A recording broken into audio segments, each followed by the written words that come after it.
Oi, pessoal, tudo bem? Eu estou aqui com a Juliana Scolari, da Money Corp.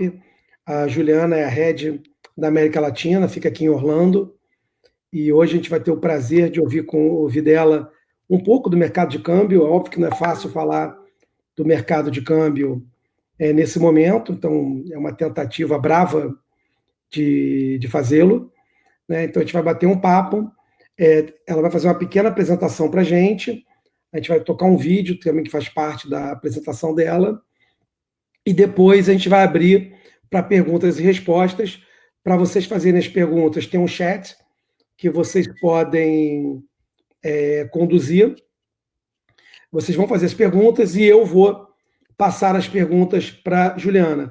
Obviamente, a ideia é fazer, assim, a gente vai fazer perguntas diferentes, né? Ou seja, perguntas muito parecidas, a gente vai fazer só uma, né, para poder facilitar um pouquinho, tá bom?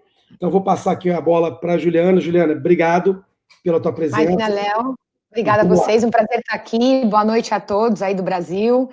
Vai ser um prazer esclarecer aí algumas dúvidas. Eu sei que o momento é super interessante de falar sobre o assunto. A minha apresentação, como o Léo mencionou, vai ser super sucinta. Na verdade, o foco realmente será responder todas as perguntas que estão surgindo, que já surgiram para a equipe do The Florida Lounge. Vamos lá. Eu posso... Bom, começando rápido, Léo, você quer passar o vídeo? Eu vou apenas rapidamente só apresentar um vídeo de 50 segundos para vocês entenderem um pouco também quem é a Money Corp, quem é a empresa que eu represento, e aí a gente já segue com algumas perguntas. Vamos lá. Este momento da vida pede por uma transferência de moeda internacional. Money Corp, especialistas em câmbio. A Money Corp é líder global em transações internacionais. A Money Corp movimentou 30... Este momento da vida pede por uma transferência de moeda internacional. Money Corp, especialistas em câmbio. A Money Corp é líder global em transações internacionais. A Money Corp movimentou 30 bilhões de dólares no último ano. Faça sua transferência. Opa, cortou alguma Teve coisa. um cortezinho aí, na verdade, né? Do vídeo. O vídeo não foi todo. Não tem problema. O vídeo, na verdade, é só explicar um pouquinho da nossa empresa. Na verdade, a Money Corp é uma empresa inglesa, líder do mercado de câmbio no mundo. Dentro do Brasil, a gente é banco, tá? Então, a Money Corp tem licença como banco de câmbio, chamada Money Corp Banco de Câmbio S.A. E a gente já trabalha com o mercado internacional há mais de 40 anos. No Brasil, passando aí dos 10 anos que a gente auxilia os investidores a fazer transferências, tanto do Brasil para o exterior, como do exterior para o Brasil. Uma ideia de números aí, a gente, como mencionei, tem alguns anos já no mercado, algumas décadas, são quase 1.000 funcionários que a gente trabalha ao redor do mundo, a gente tem alguns escritórios nos Estados Unidos, tá? Não só na Flórida, Reino Unido, Europa, Austrália e Brasil, como eu mencionei, mais de 9 milhões de clientes, e o ano passado a gente transferiu mais de 30 bilhões de dólares em cerca de 120 moedas que a gente pode trabalhar. Então, é realmente só para dar uma ideia de contexto do tipo de corporação e especialidade do que a gente faz e trabalha relacionado ao mercado de câmbio.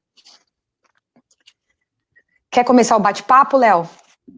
Vamos lá, acho que eu tenho já, por incrível que pareça, a gente tem 45 pessoas online e eu Fantástico. Tenho já 10 perguntas aqui que foram feitas. A primeira era na verdade, é um pedido mais acadêmico, inclusive.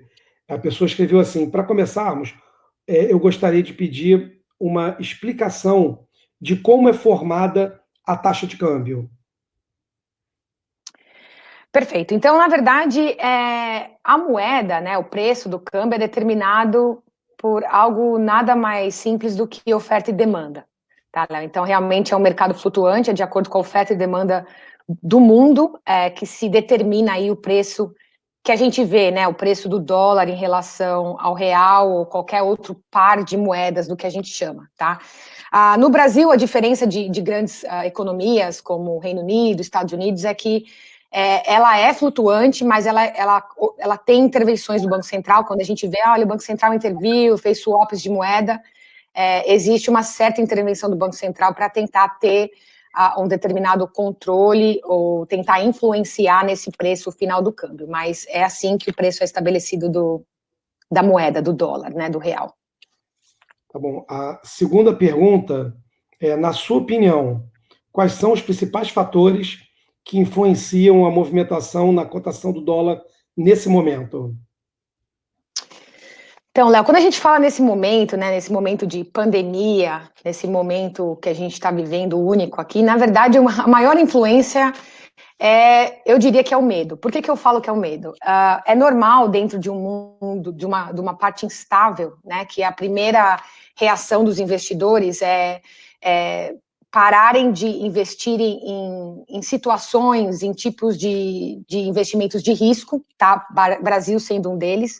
Então, investidores do mundo todo, eles começam a buscar uma certa segurança, né? E, na verdade, o dólar é considerado, num termo que a gente usa que eu imagino que muitos dos nossos, das pessoas que estão assistindo conhecem, que é o chamado safe haven, né?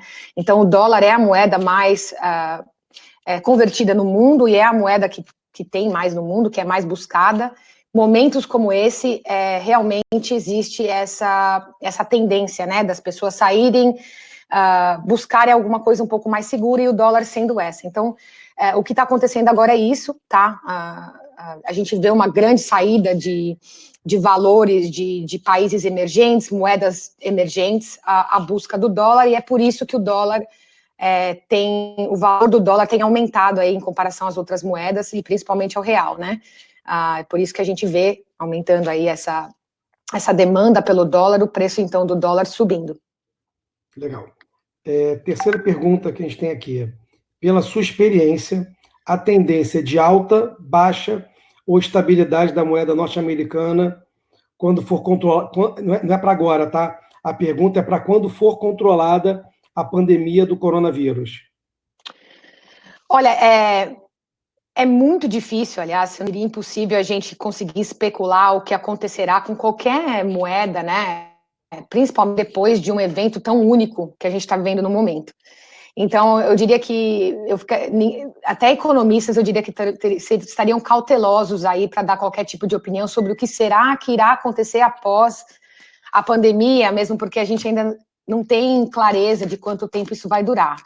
Mas a gente considerando esse momento agora, assim, por mais que como especialista a gente tende a evitar especular no mercado, né, para os nossos clientes, por quê? Porque a gente tenta passar uma certa clareza que o cliente para que ele não tome uma decisão de compra baseado numa informação de nós como especialistas, e sim que ele busque comprar moeda no momento que ele se sente confortável, né? Mas como tendência, como a gente está só falando de tendência, no momento a tendência é de alta, tá? Por todos esses motivos que eu estou mencionando, a instabilidade econômica tende a buscar o dólar safe haven como a opção, né? Então, se eu tivesse que até dar uma opinião mais detalhada, seria cerca de 90% a tendência é de alta, tá? Talvez cerca de 8% aí, algo estável, e 2% de baixa, tá? É claro que existem diversas variáveis que influenciam o mercado, influências externas, né, acontecimentos drásticos como a gente está vivendo, então a gente não tem como saber o que vai acontecer amanhã, alguma outra situação drástica macroeconômica que poderia reverter essa situação, mas de tudo que a gente tem visto, realmente a tendência do dólar agora é uma tendência de alta. Tá, eu entendi, é só porque como a pergunta falava do após o controle do coronavírus, na tua opinião, ela vai continuar sendo uma tendência de alta, mesmo depois de controlada a pandemia? Olha, Léo, então, como eu mencionei, muito difícil ainda de dar até opinião sobre isso, tá? Se eu tivesse que realmente pensar assim, agora eu diria que eu ia continuar por um tempo ainda de alta. Né? Por quê? Porque depois da pandemia ainda existe toda uma reestabilização econômica, né, no mundo. Então, se a gente tiver que comparar economias, né, qual das economias a gente acredita que se recuperaria mais rápido, né? Eu colocaria minhas fichas na economia americana por se recuperar mais rápido, né? Comparada à economia do Brasil.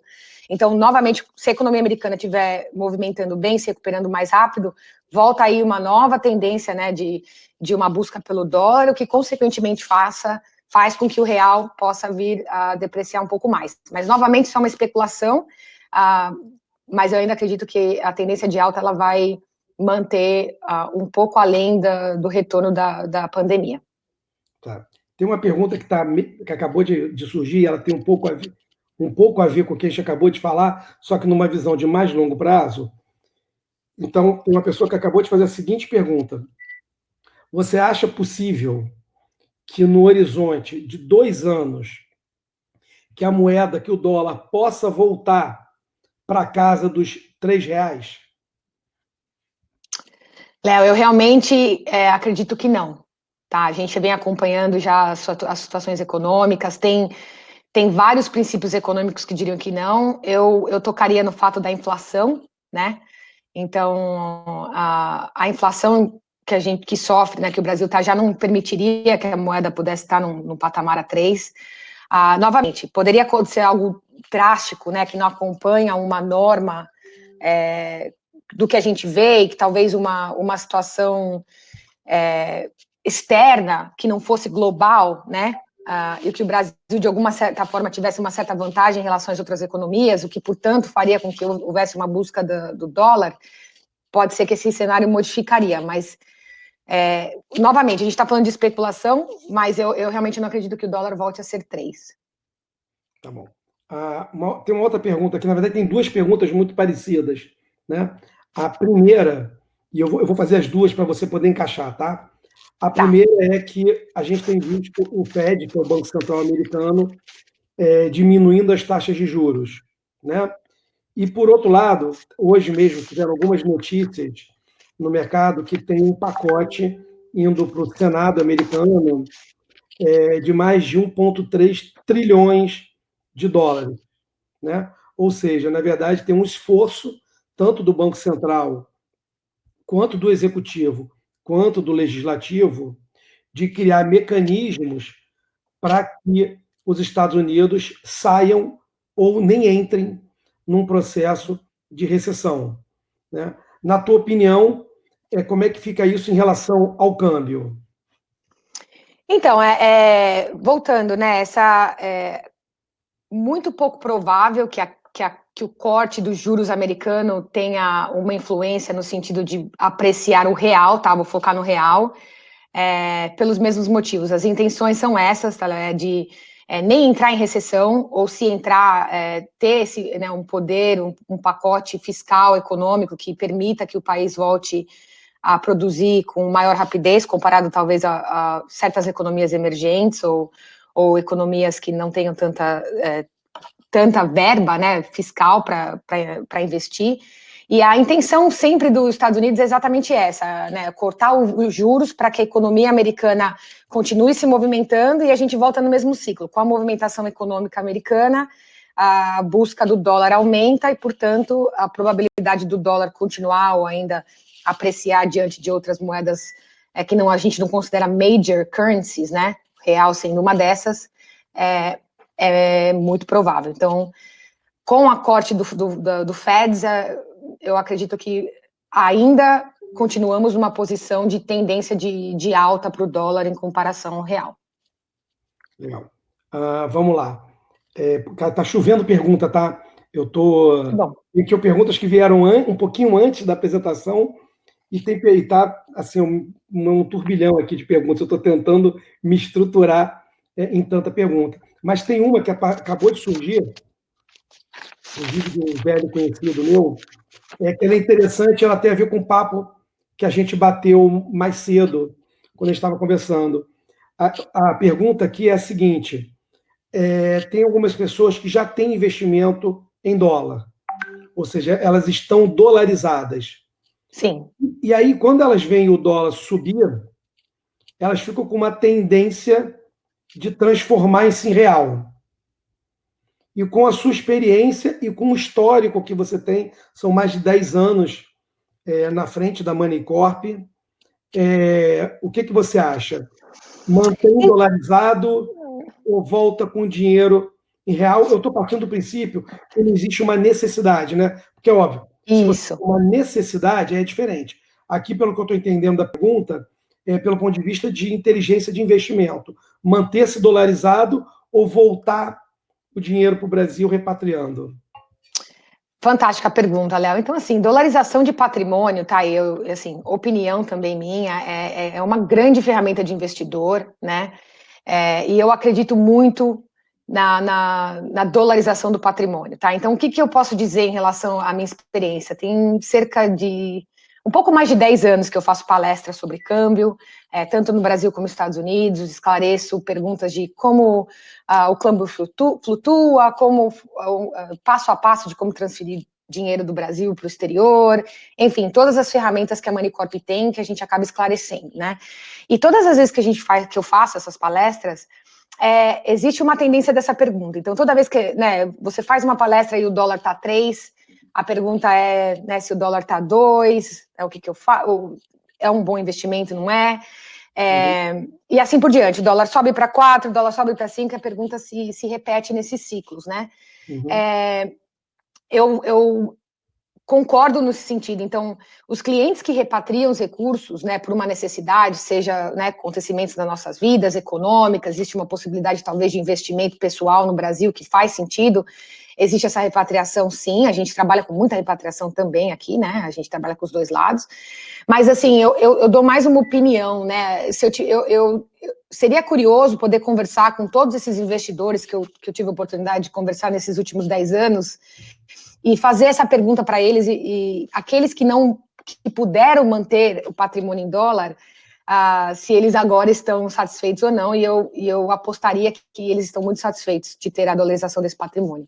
Eu acho que aqueles que talvez se arrependeram, ou se arrependeriam, são aqueles que tiveram, por alguma necessidade, ou uma decisão de investidor, que é própria de cada cliente, que na verdade tomaram a decisão de repatriar, num momento, né, que eles olhando agora estariam numa melhor posição com o patrimônio dolarizado. Então, respondendo a sua pergunta, para aqueles que podem, eu realmente considero manter o seu patrimônio dolarizado como uma diversificação fantástica de patrimônio, porque você não mantém todas as suas economias, seus investimentos focados em uma economia só, né? Mesmo que você tenha diversificação local, né, e o Brasil é fantástico em relação às oportunidades de diversificação, sempre é muito mais interessante você poder diversificar globalmente. E, novamente, falando do dólar por ser safe haven, é sempre uma posição mais segura do que outros tipos de investimentos que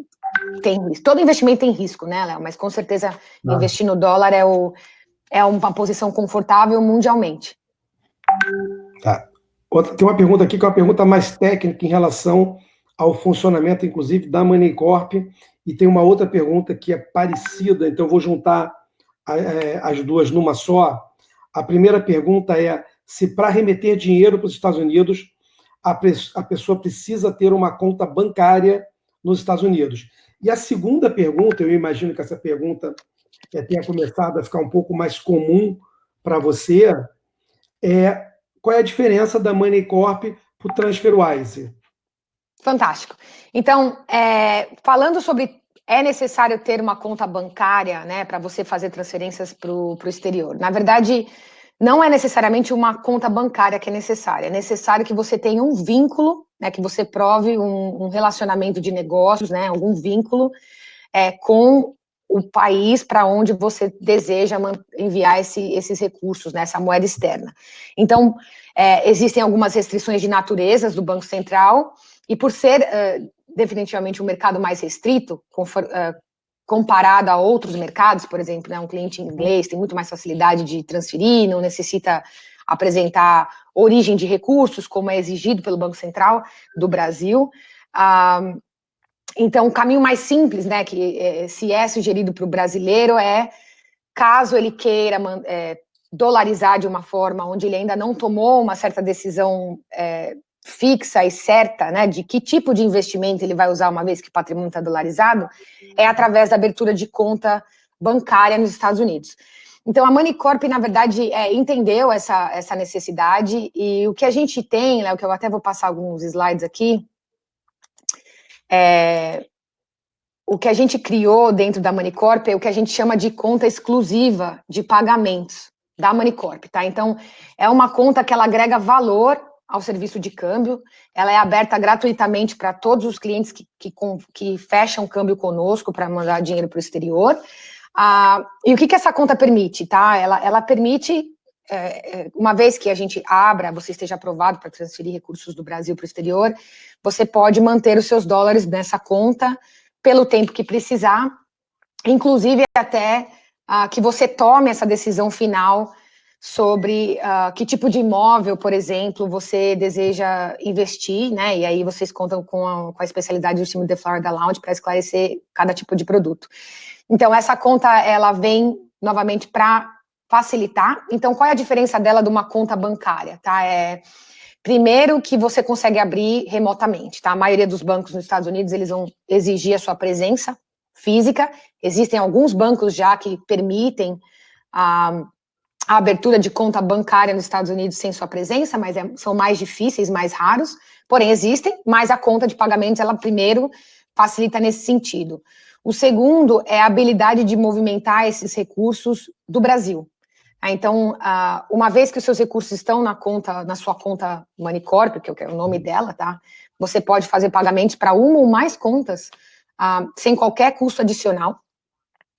É só instruir, a gente tem tanto um time especializado que o dia todo cuida de instruções de pagamentos para clientes, né, ou aqueles clientes que desejam fazer isso online, você tem acesso online, pode criar seu pagamento online, né, então, ela veio para agregar novamente valor ao serviço de câmbio e ela facilita muito, né, se a gente der como um exemplo a compra de um imóvel, é comum você ter mais de uma conta final, né, a depositar dólares dentro de um processo. Então, um exemplo, um cliente que compra um imóvel, ele faz o primeiro depósito à construtora, depois os demais pagamentos, a quitação desse imóvel vai através da nossa versão de cartório, que é a Title Company, o Léo pode explicar em um outro momento também. Às vezes o cliente já quer aproveitar e imobiliar a casa, então ele fecha o dólar e fala, olha, Moneycorp, eu quero tanto desse valor para a conta A, para a conta B, para a conta C, e a gente solicita todos os pagamentos internacionais. Se ele mandar para o próprio banco nos Estados Unidos, que essa é uma pergunta que sempre fazem, tá, Léo?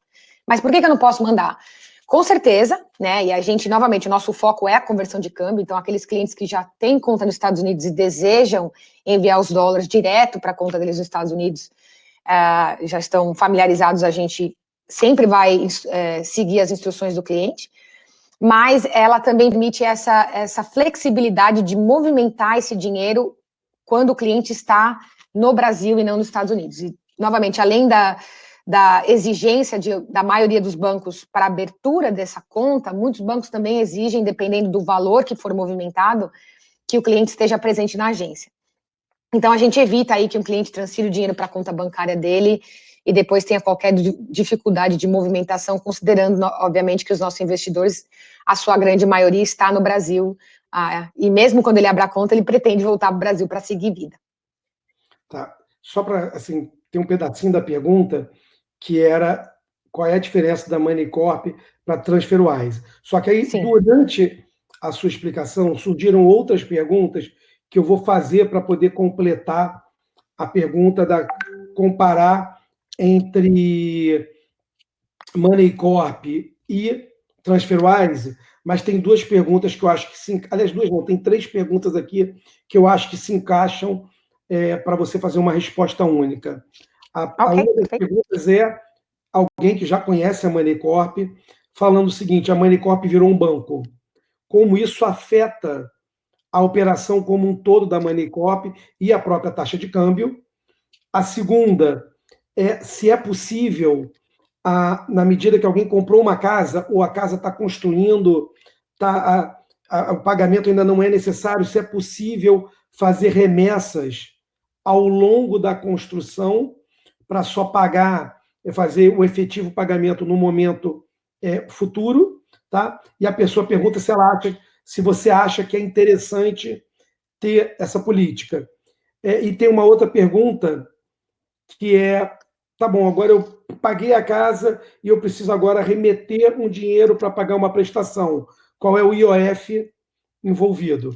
Você esqueceu um pedaço da pergunta, você fala que eu relembro para você. Tá? Tem algumas perguntas em umas, então eu vou esclarecendo uma por uma, né? E se eu pulei alguma, eu deixo com você. Então, eu começo até pela TransferWise, tá? TransferWise, como existem diversas instituições financeiras que têm a habilidade de conversão cambial, os próprios bancos comerciais têm, né, a possibilidade de fazer conversões cambiais, corretoras de câmbio, né, correspondentes cambiais. Existem aí diversos tipos de segmentos que, de uma certa forma, servem o mercado de câmbio. A TransferWise, especificamente, ela não é um banco, ela, TransferWise, né? Então, ela não tem uma licença bancária, ela trabalha com um banco, provavelmente parceiro no Brasil, porque para você trabalhar no Brasil, você precisa ter licença do Banco Central, e eu vou falar um pouquinho da licença da Moneycorp em diante. Independente de ser a TransferWise ou qualquer outro competidor, outro segmento, tá? Na TransferWise, o que eu acredito, né, se eu for falar de diferencial da Moneycorp, é o que eu chamo de serviço boutique, tá, Léo? Então, assim, a gente tem todo um conhecimento, não só de Banco Central, mas a gente também tem um conhecimento global. A gente tem um time aqui na Flórida, a gente sabe o que é uma title company, a gente entende as formas de pagamentos, a gente trabalha direto com as pessoas envolvidas, né, dentro de um investimento. A Florida Lounge, a Moneycorp, quando tem um cliente em comum, conseguem ajudar o cliente para tirar esse peso, né, das costas do cliente, para que ele possa focar, para que a conversão de câmbio não ser uma etapa dolorosa, né, e ter um time especializado nisso, né, o atendimento é WhatsApp, telefone, enfim, o que o cliente precisa, então é mais esse serviço boutique, onde a TransferWise já foca num método um pouco mais uploading documents, né, e menos contato pessoal. Então, para os nossos investidores, a gente faz questão de poder esclarecer todas as dúvidas, né, enviar tipos de documentações específicas de acordo com aquele cenário, para que o processo seja mais eficiente possível, e não menos importante, obviamente, a conta de pagamentos que eu mencionei, que é, como eu mencionei, um serviço exclusivo, né, que hoje outros competidores não têm esse produto no mercado. E claro, o preço, tá, Léo? Então, no fundo, a Moneycorp, como slogan do mundo, a ideia é oferecer, né, o que a gente tem como meta é oferecer um câmbio mais competitivo do que outras instituições financeiras, né? Então, isso é o que a gente tenta buscar como meta, né, não só para o Brasil, mas como a empresa, como um globo, né?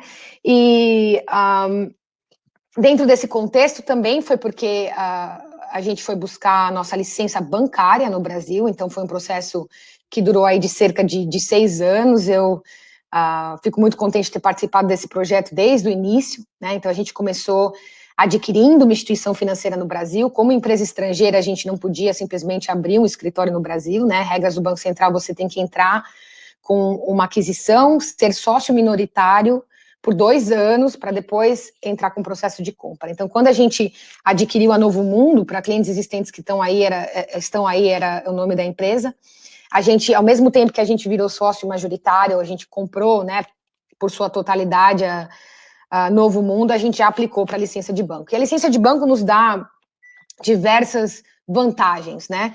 A maioria, não a maioria, mas grandes vantagens que a gente tem agora como banco tem muito a ver com tipos de serviço que a gente oferece para corporações, empresas de importação, exportação. A gente também agora tem autorização de vender o que a gente chama, Léo, de banknotes, tá? É um outro segmento dentro do mercado cambial, que é literalmente venda de moeda para banco, para corretoras, né? Então, imagina o banco, ele precisa ter dólar, né, disponível no seu banco, e a gente literalmente vende esse tipo de serviço que chama banknotes, né, que é um wholesale, que não conecta com nada em relação ao que a gente faz, tá? Quando eu falo a gente, é o mercado de câmbio comercial, pagamento entre contas, tá? Mas, enfim, são outros produtos que a Moneycorp oferece.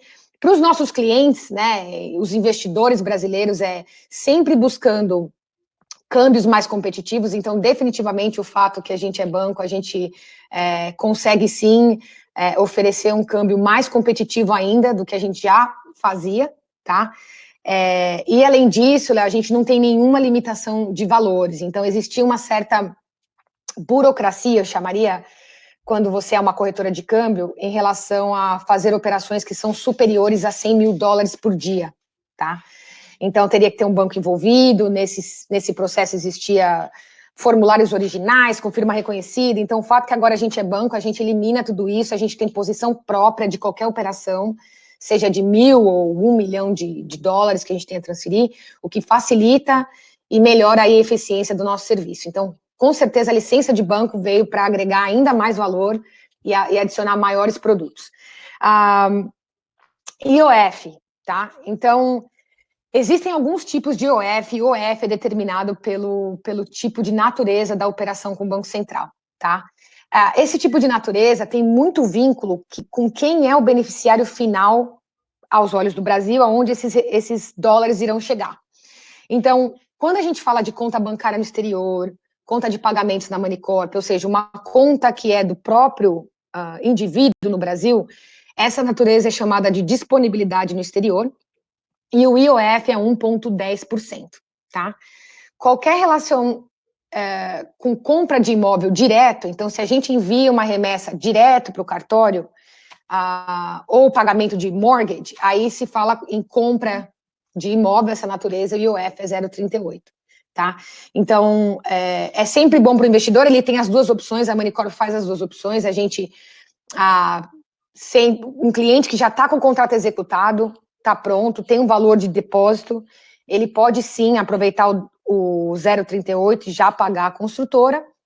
Aqueles clientes que preferem o que a gente chama de hedge, o dólar, Léo, que é, ao invés de esperar até o último momento de pagar, já ir fechando o seu câmbio e mantendo os dólares, eles pagam 1,10, mas essa diferença de IOF, eles acabam, muitas vezes, levando em consideração a variação e a proteção contra a flutuação cambial. Exatamente.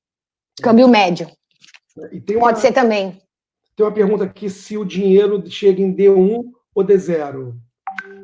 Vamos lá, então os nossos pagamentos a gente promete, na verdade, em D2, tá? E por que a gente fala D2, Léo? Porque a gente, as contas da Moneycorp, a gente trabalha com 3 fusos horários, tá? A gente trabalha com fuso horário brasileiro, fuso horário americano e fuso horário inglês. Então, na grande maioria, os nossos pagamentos chegam em D1, mas para que a gente não crie uma expectativa e cause uma frustração de atraso, a gente promete D2. Então, a gente já trabalha com os nossos clientes para que eles possam se preparar, considerando qualquer data limite, prazo limite de pagamento, para que eles façam isso com 2 dias de antecedência. Tá. Tem uma outra pergunta aqui, eu acho que é de alguém que já comprou a casa e está na fase de decoração. Ele está perguntando se, na hora que ele for pagar pela decoração da casa, se o IOF é o 0,38 ou 1,10.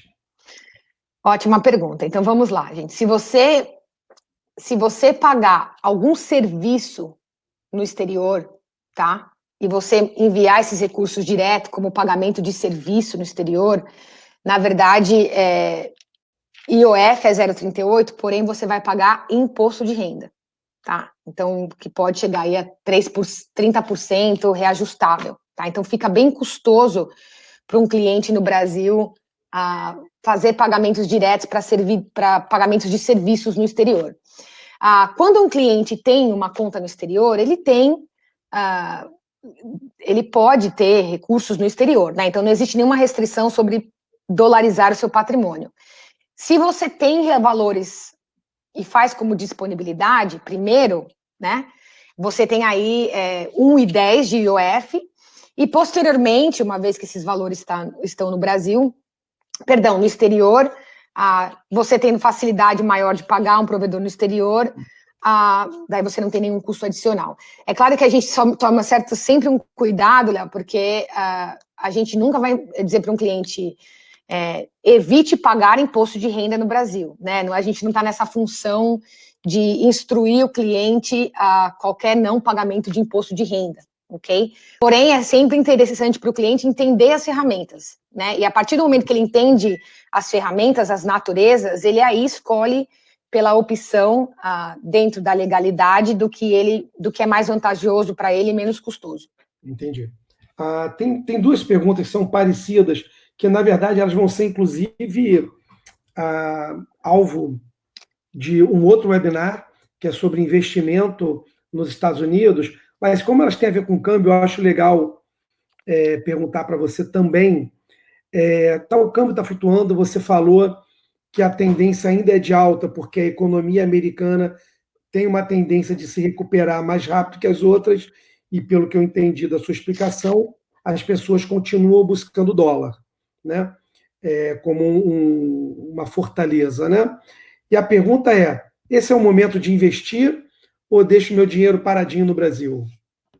Essa é uma pergunta ótima, eu acho que falando de investimento e decisões, eu aconselho realmente conversar com o time da Florida Lounge, né?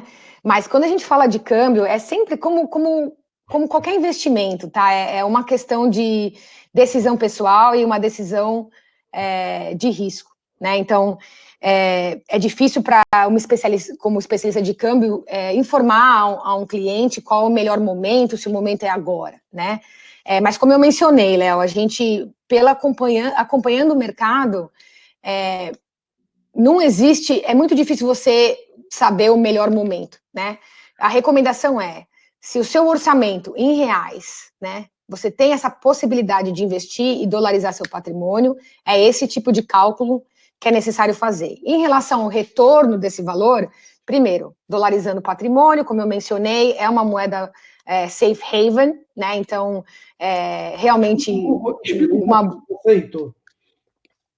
Oi, perdão. Safe haven? Isso, explica um pouco o conceito, que eu acho que, de repente, nem todo mundo entende o que é ter o seu dinheiro em dólar. Então, o termo safe haven é praticamente um paraíso de segurança, né? Então, como eu venho mencionado, esse local, essa moeda que é a mais, num momento de crise, num momento de vulnerável, num momento indeciso, onde as informações não são claras, né? Onde os investidores tendem a buscar se localizar, né? Então, isso vai desde investidores como nós, né, como pessoa física, mas também investidores de bolsa, investidores especulatórios, tá? O mercado especulatório é cerca de 80% do mercado de câmbio, tá? Então, tudo que a gente está falando aqui é um mercado não especulatório, né? O que é um mercado não especulatório? É um mercado que sempre tem uma intenção de compra, né? O mercado de câmbio comercial é um mercado não especulatório. A grande mudança, o grande volume de conversões cambiais acontecem no mercado especulatório, tá? Realmente os traders, né? Aquele que compra e vende acompanhando o mercado. Esses locais também buscam o dólar como safe haven, e por isso que influencia tanto, né? Então, voltando nesse sentido, é o melhor momento? Eu acho que se você tem condições de investir, dolarizar seu patrimônio, o melhor momento é sempre o momento que você pode. Então, se isso for hoje, né, é um momento. Não tem como a gente saber, se amanhã o dólar vai voltar a 4,50. O que a gente consegue ver? Primeiro, essa segurança do dólar, e segundo, que não é só na flutuação, né, que você vai ganhar ou perder no investimento de dolarizar o patrimônio.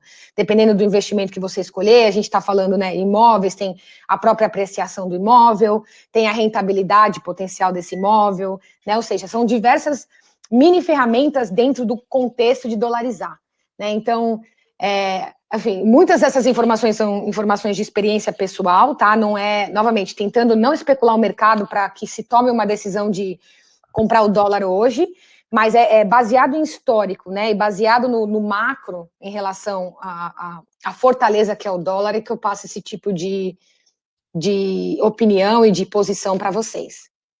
Show. Tem uma pessoa aqui que para ela não ficou clara se o IOF para pagamento do mortgage é 0,38 ou 1,10.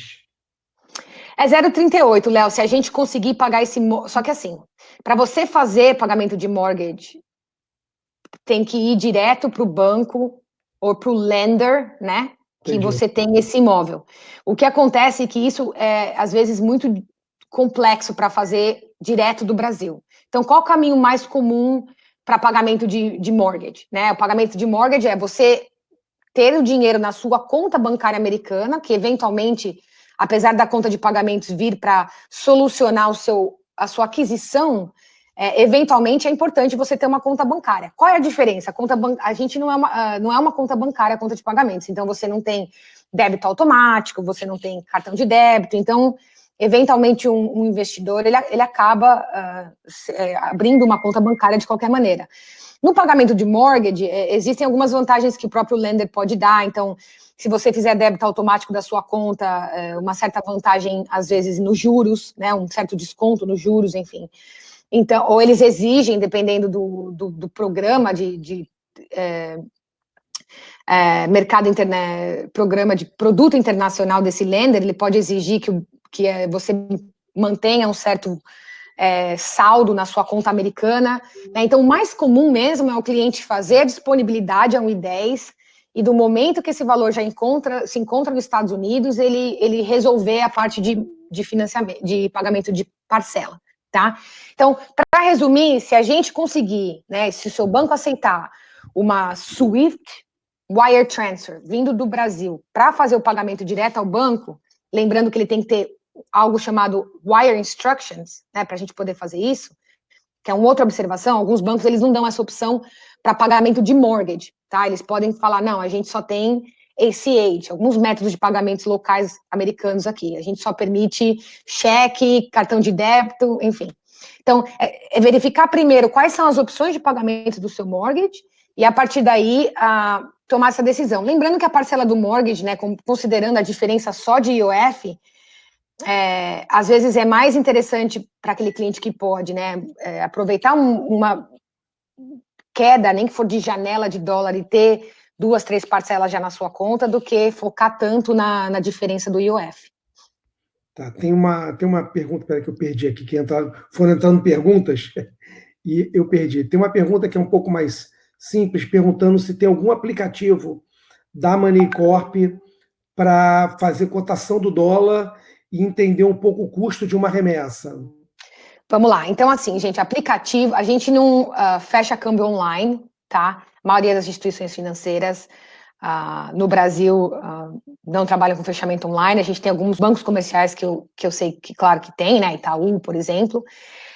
Mas lembra que o dólar existe uma flutuação muito grande e essa flutuação, essa volatilidade do real em relação ao dólar, às vezes não é tão vantajoso para um cliente ter um valor pré-determinado online, tá? Porque normalmente preços que você pode comprar moeda online tendem a ter um spread, que é o que de fato as instituições têm como receita, né? Uma margem um pouco maior para uma questão de risco do que o cliente que fecha na linha, tá? E tem a oportunidade de ter essa negociação mais live, ok? Mas tirando isso, e normalmente essas ferramentas que vocês veem, tá, de cotação, ela é só uma indicativa, ela não é o dólar real, tá? Então, como que faz para um cliente ter acesso a um dólar real? Essa é uma informação muito importante também, Léo. Assim, na verdade, é muito comum, principalmente no mercado brasileiro, uma certa tendência de, quando um cliente liga numa instituição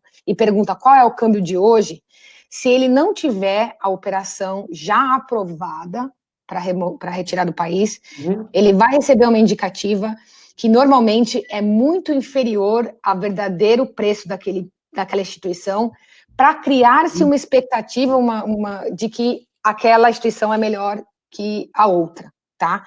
Então, e aí até o cliente aprovar, até o cliente estar autorizado, né, ele já criou uma expectativa de uma determinada companhia e deixa no momento correto de realmente fazer a comparação. Então, como especialista, o que eu sempre falo? Compare sim, né, com mais de uma instituição, mas para que você possa comparar realmente, você tem que, número 1, ter certeza que todas as instituições você está genuinamente aprovado, tá? Senão você só vai receber uma indicativa que não é a realidade. E o segundo é que quando você compara no mesmo momento, porque se você ligar numa instituição 20 minutos depois, você já, de acordo com a volatilidade, não está comparando quem é a melhor, né? Quem oferece o melhor preço. Tá, tem uma outra pergunta aqui.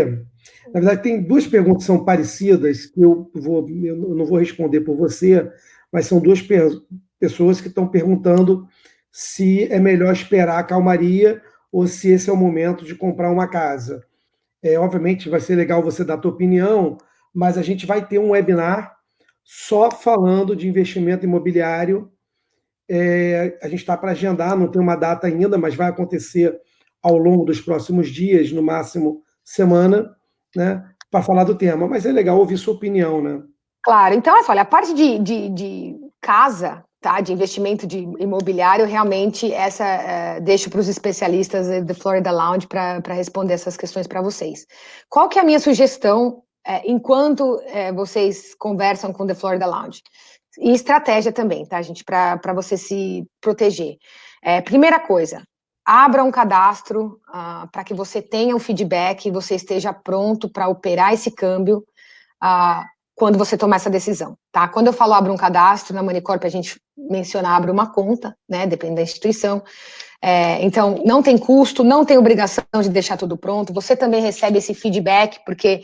Eu acabei de publicar aqui, para quem quiser, eu acabei de publicar o link para as pessoas entrarem e criarem um cadastro na Manicorp, já que não tem custo, eu acabei de disponibilizar para todo mundo o link.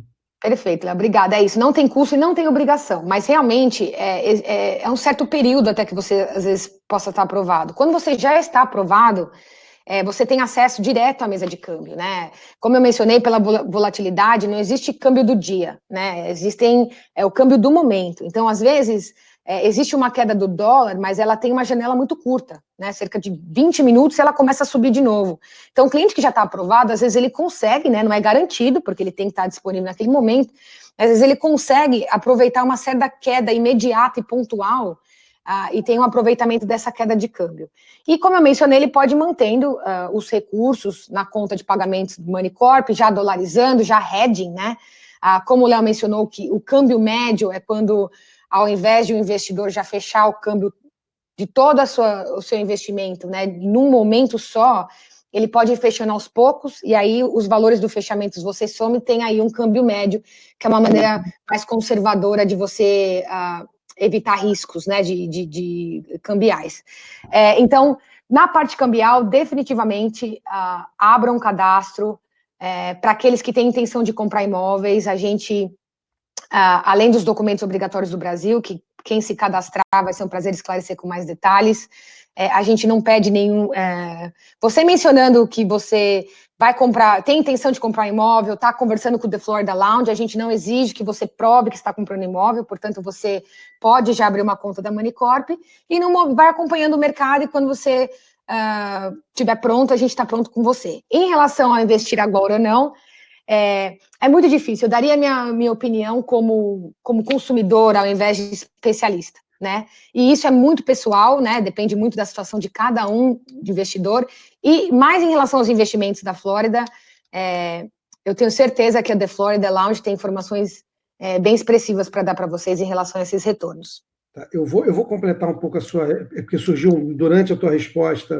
Por favor. Uma outra pergunta, que na verdade a pessoa está comparando aplicar o dinheiro em real versus aplicar o dinheiro em dólar. Mencionou uma rentabilidade de 10%. Eu, pessoalmente, não conheço rentabilidade de 10% no Brasil hoje, sem um risco associado.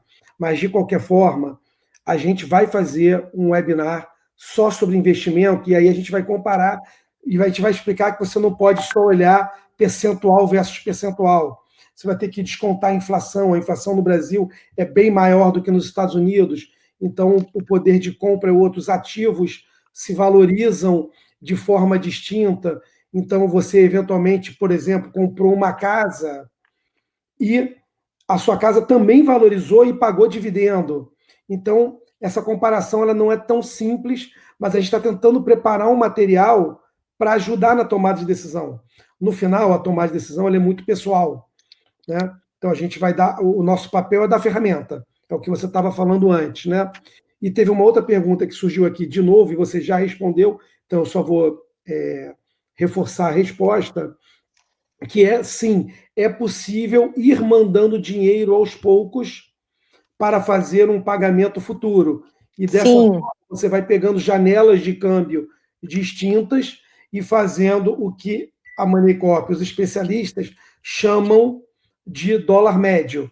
Ou seja, você pega uma cotação média ao invés de cotações de extremos, né? Então você cria, não necessariamente uma proteção, porque no final o dólar podia até um pouco estar mais barato, mas você sai da aposta, né? E você passa a ter um pouco mais de controle sobre o seu investimento. E agora tem algumas perguntas interessantes aqui. Tem uma pergunta, aliás, tem uma pergunta que eu acho que ela é mais difícil de todas, mas eu vou fazer logo, que aí a gente, se não souber... Vamos ver, Léo, vai ser um prazer. Se souber responder, te bota outras perguntas depois e dá uma confundida. Mas a pergunta é se você acredita que pode ter um outro plano Marshall por conta da pandemia, né? Eu não me lembro o valor do plano Marshall, só sei que, hoje o pedido foi de 1,3 trilhões de dólar, né? Então... gente, difícil, assim, eu moro nos Estados Unidos há cerca de 17 anos, né? Eu já morava aqui na época da crise, né, de 2009, quando quebrou, né, o mercado econômico aqui. É muito nova ainda, então não tinha uma ideia macro, né, do que aconteceu com aquela economia. Mas, assim, na minha experiência também, vivi uma vida adulta no Brasil, a rapidez, né? A rapidez que esse mercado americano se recupera, vamos dizer assim, de qualquer tombo, tá? E tombo pode ser a pandemia ou qualquer outra situação. Então, é realmente impressionante como a gente nota isso, tá? Como expatriado brasileiro, a organização e o foco, né? Do capitalismo americano voltar a ser uma grande potência, tá? Então, foi impressionante para mim. Eu lembro de algum tempo a gente não vê, né, um momento bem difícil aqui nos Estados Unidos, há 12 anos atrás, enfim. Mas a rapidez, né? Quando a gente menos esperou, eram construções depois de construções, escolas abrindo, a expansão da Grande Orlando, né? Que deixou de ser só o Orange County para outros grandes hubs, né, locais, e como é organizado, né, eles desenvolvem uma área, depois eles desenvolvem a parte de comércio, né, alguns plazas que chamam aqui, e tudo muito, escolas, enfim, como eu mencionei, hospitais, é muito organizado. Então, é pessoal novamente, é só pela minha vida aqui, eu tenho realmente uma grande confiança na economia americana, né? Minha família toda vive no Brasil, também confio muito, assim, acredito muito no Brasil, mas se eu tiver que comparar os dois, e aí, novamente, vem uma opinião pessoal, eu realmente sinto mais confiança numa questão de investimento de tê-lo aqui. Um exemplo pessoal que eu posso dar para vocês entre meus contas de aposentadoria, né? Claro que quando eu comecei dentro da minha carreira, também pensar em diversificar o meu portfólio e verificar se seria talvez uma boa opção, talvez fazer algumas contas de aposentadorias no Brasil, já que o rendimento, né, era pelo menos muito maior de retorno, né, prometido, em relação ao que se oferece para contas de aposentadoria, tá, para residentes aqui. E o que eu, assim, novamente o que eu volto para vocês dizer é ainda bem que eu não fiz, porque eu teria perdido o meu rendimento aqui, a minha dolarização patrimonial é muito mais conservadora e tocável do que seria no Brasil, por mais que, obviamente, a gente está acompanhando aí o que está acontecendo com os mercados, apesar que hoje já começou a ter um certo retorno. Enfim, gente, perdão se eu me estendi demais, mas é isso. No final, minha instrução e a parte de investir ou não agora em mercado imobiliário, vocês estão em ótimas mãos. The Florida Lounge, aí não só de conteúdo educacional, mas de experiência, passa para vocês esses detalhes. Como especialista em câmbio, realmente a minha primeira e mais urgente sugestão é que vocês abram esse cadastro, tenham esse feedback nosso, preferencialmente, mas, claro, da instituição que vocês se sentem confortáveis, para que no momento ideal, se isso acontecesse, vocês, sendo agora, sendo daqui a pouco, quando as coisas se acalmarem, vocês já estejam preparados aí para aproveitar uma queda do dólar nessas janelinhas que acontecem durante um dia e não em prazo maior, que é o mais raro no Brasil em relação à flutuação cambial. Tem duas perguntas aqui que são bacanas, até, e eu fiquei curioso também, lendo aqui as perguntas. Aí, são duas perguntas que eu vou juntar em uma. O primeiro Certo. é se houve, nos últimos 30 dias, muita mudança no volume de câmbio, e se, agora não falando dos últimos 30 dias, mas olhando o último ano, os últimos 2 anos, qual é o percentual das transações que passam pela Moneycorp que são ligadas ao mercado imobiliário. E só dando uma informação aqui, um grande amigo acabou de me atualizar que o Plano Marshall, a valor presente, dariam 180 bilhões de dólares. E o já passou, então. Trump foi de 1,3 trilhões. Né? Então... Olha aí. Esclarecido, então. Então, parece, assim, obrigado pela informação. Obrigada. Né? Já saio sabendo um pouquinho mais daqui. Então, então, no fundo, a pergunta é se houve redução no volume de câmbio nos últimos 30 dias e nos últimos 2 anos, qual é a relevância ou o percentual relativo do mercado imobiliário nas transações, obviamente, da Moneycorp. Certo, então, olha, das transações da Moneycorp, tá? Isso, Moneycorp, em geral, relacionado ao mercado brasileiro, cerca de 60% das transações Brasil, tá? Elas são relacionadas ao mercado imobiliário.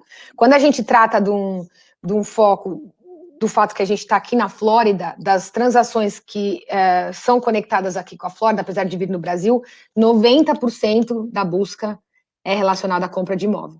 Tá, isso é uma tendência mesmo que a gente vê. Em relação à movimentação, né, volumes, assim, quando o dólar bateu acima de $5, né, a gente teve recorde de fechamentos cambiais, e eu trabalho na Moneycorp há quase 10 anos, tá, em volume. Então, novamente, os clientes que já estavam prontos, clientes que tem esse cadastro, às vezes acontece uma decisão, preferiram, né, fechar o câmbio naquele momento, sentindo uma tendência de alta e querendo, de uma certa forma, se proteger. Novamente, especulação dos próprios clientes, foi uma decisão deles, mas é normal a gente ver um grande volume de saída de recursos do Brasil quando a gente vê picos, né, da moeda. Essa semana, essas 2 últimas semanas, apesar da gente já estar aí com março super azul, né, nos nossos números, ela teve uma certa queda em relação ao volume médio que a gente tem, mas acredito que também porque é muito, muito ainda novo, né, as informações, Estados Unidos está dentro desses 15 dias de plano Trump, o Brasil está começando agora a ver um certo spike, né, um pico de subidas de casos, então os clientes que de uma certa forma estão aguardando. A gente vê também alguns clientes que já estavam em processo de venda do imóvel, né, quererem já mandar os recursos de volta ao Brasil, aqueles que já tinham tomado uma decisão. Eu honestamente acredito que não houve tempo hábil ainda do momento que deu, né, o grande pico de coronavírus, para um cliente listar uma propriedade, vender e já está com os recursos disponíveis. Então, o que a gente está vendo são realmente aqueles que, por motivos pessoais, já estavam nesse processo, tá? Mas a gente vai acompanhar, para nós é novo também, movimentação e volatilidade é um bom momento para instituições financeiras que trabalham com câmbio. Você vê alguma semelhança entre esse momento, 2008 e o 11 de setembro? 11 de setembro você estava na creche ainda. Olha, eu queria que fosse verdade. Você, de repente, leu em algum livro. Olha, realmente, a minha especialidade em câmbio não vai tão além no histórico para eu passar uma experiência para vocês dessas fases, tá? Em relação ao que está acontecendo, eu acho que esse... o 9/11 eu lembro, tá? Eu estava em São Paulo trabalhando na recepção de um hotel, quando aconteceu. Então eu lembro que eu fiz hotelaria, né, como faculdade lá no Brasil. Mas assim, o que a gente também escuta nas notícias é esse momento como o mais, talvez o único, né, onde grandes medidas fiscais e econômicas estão sendo tomadas como nunca antes na história. Vamos ver o que acontece, né? Especulação também. Para quem está perguntando um pouquinho sobre como vão ficar os imóveis aqui e preço, primeiro, para deixar claro, não existe nenhuma comparação com 2008, onde você tinha um problema nos empréstimos lá nos subprime, né? Então não guarda semelhança, a não ser o nome recessão, né? Mas para quem entrar no blog do The Florida Lounge, tem uma matéria muito legal com os 8 principais motivos pelos quais não vai haver uma queda no preço dos imóveis, tá? Então, dá uma olhada lá, a matéria está super legal, tá uma matéria de um jornal super conceituado aqui nos Estados Unidos, então acho que vale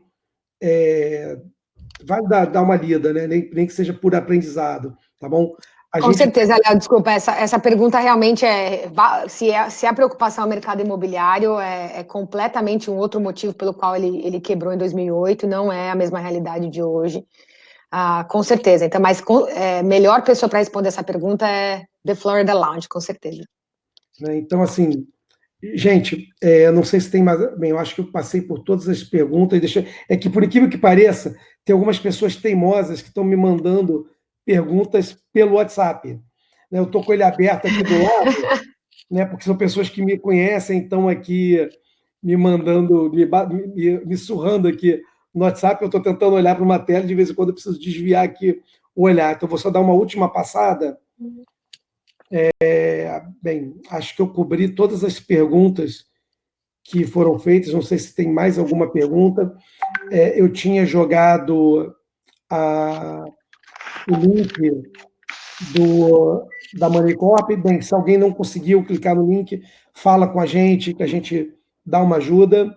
A gente vai seguir com a estratégia de webinar sobre migração, sobre investimento imobiliário, sobre financiamento. Tem algumas perguntas sobre os juros caindo. A gente tem que entender que, nesse momento, as medidas que o Trump está propondo são para a economia americana e para os americanos. É óbvio que algumas delas a gente vai pegar carona, né? Então, obviamente, ele jogou a taxa para próximo de zero, né? Os mortgages, assim, os lenders todas as empresas que financiam casa, ainda estão um pouco perdidas. Elas estão tentando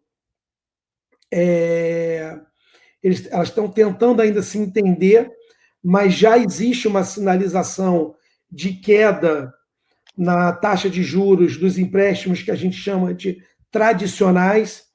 Alguns brasileiros estão anunciando que já tem uma visão para o brasileiro, mas isso não é verdadeiro, tá? Ainda não tem uma visão clara de como o brasileiro vai financiar, pelo ponto de vista de taxa, né?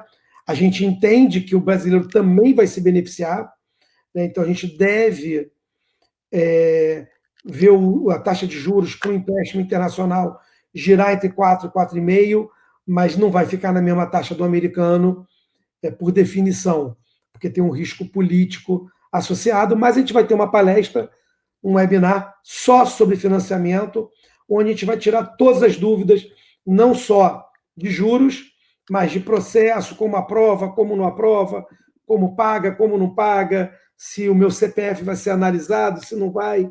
São todas as dúvidas pertinentes, tá?